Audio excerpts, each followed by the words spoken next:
Good morning, Chem 1. So I'm here to do a video tutorial on how to design 3D prints and then finish your periodic table tiles. So at this point, you are hopefully looking at a printed version of your instructions right here. And I'm going to create this video just to give you a visual of how to do this process. If you've never done 3D design before, I think you're going to find this really fascinating and not too hard. So join me here. Let me make this a little small. My face isn't that great. All right, so looking at our instructions, right? We gotta first learn a little bit about this whole Tinkercad thing. So there's our website right there. We're gonna go to tinkercad.com. I'm gonna go there over on this side. Now you guys, if it's your first time, you're gonna need to log in. So in that upper right corner, let me log out here. Right, you want to sign in. So click that. And what's really nice is because you are logged in through school, you can just do this, sign in using social providers. So click that and click Google, and that will sign you in through your school account. So let's do that.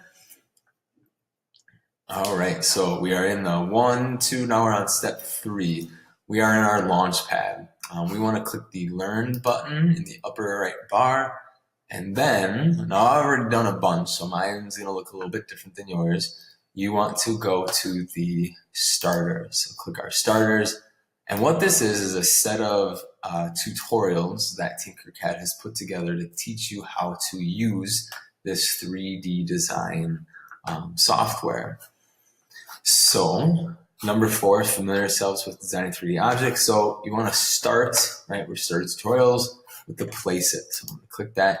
And this is going to take us into our design studio or our design space. Let it load. And, okay, so mine looks a little different because I've already done these starters. You follow the instructions on the left side and it recognizes the steps and the work that you've done.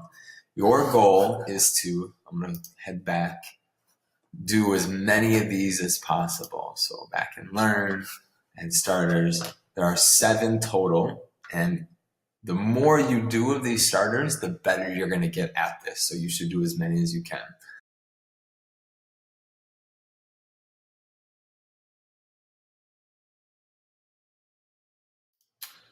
Okay, so now we are on to part 1, right? Number 5 up here.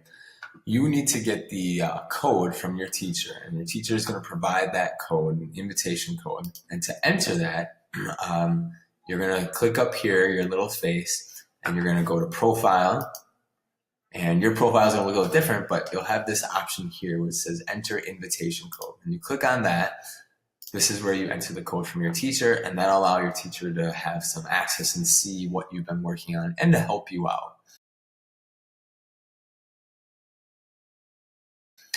Right, so now we want to find, once we're in our teacher's sort of class, we want to find that pre-made periodic table piece. So I'm going to click the little search button, the little magnifying glass.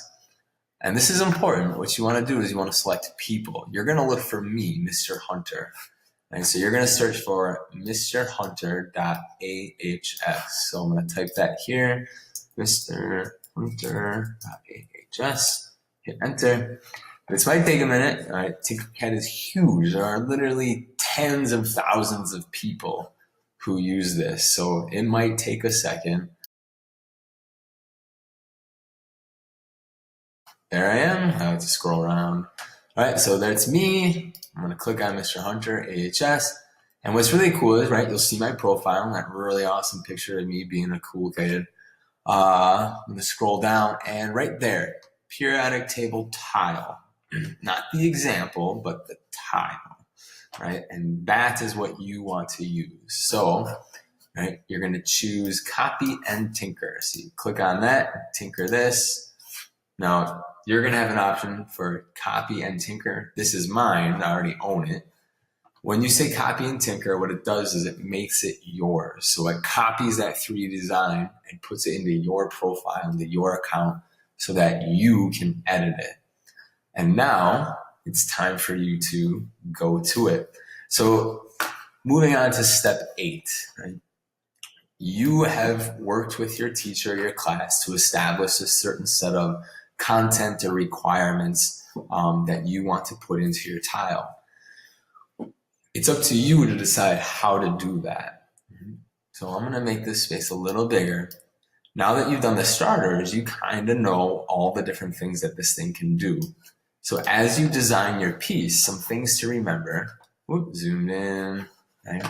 There's my little bar, is you have to stay in that space right there, that square, that surface. You can build up, you can build down, you just can't build out. You can't go around. You have to leave it as that exterior shape. So some reminders, right? That's what number 9 is talking about. You can't change the size of the base. You need to keep it 40 millimeters square and 4 millimeters thick. And that's what it's already set up as.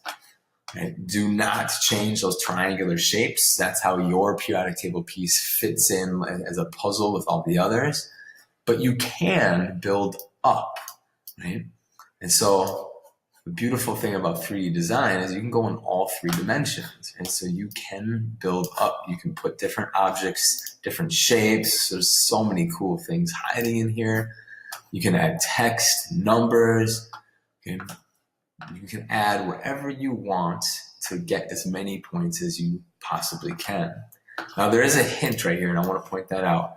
Like here, let's say I put this cylinder in, right? And I'm like, but I just want the cylinder, but it keeps jumping around, right? If you want it to not be jumping, right, you can make it jump a smaller unit. So down here where it says snap grid, lower right corner, where it says 1 millimeter, you're going to change that, right?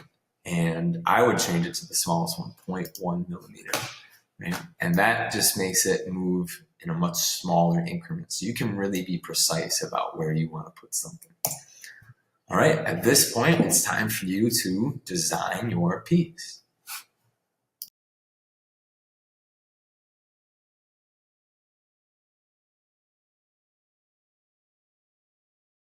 All right, so we've got our piece off of the raft, and now let's take a look at it and let's talk about this design.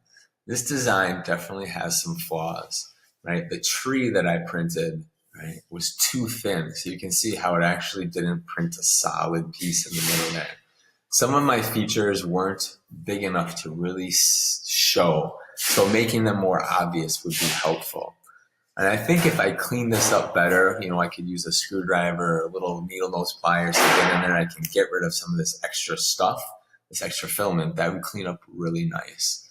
So there's my piece. I've got some negative space. The zeros, you can see how that one is dangling there because there's really nothing holding it. So that wasn't a very good design idea. But my letters worked pretty well. So I've got negative space. I've got positive spaces that built up. I'm definitely within my height. I really like this one. This is another example somebody did. Put some cool shapes and different text in there. All right, but nothing, you see nothing goes over the edges. Right? So the shape still fits, and then they can fit together really nicely. Right? And then this all comes together.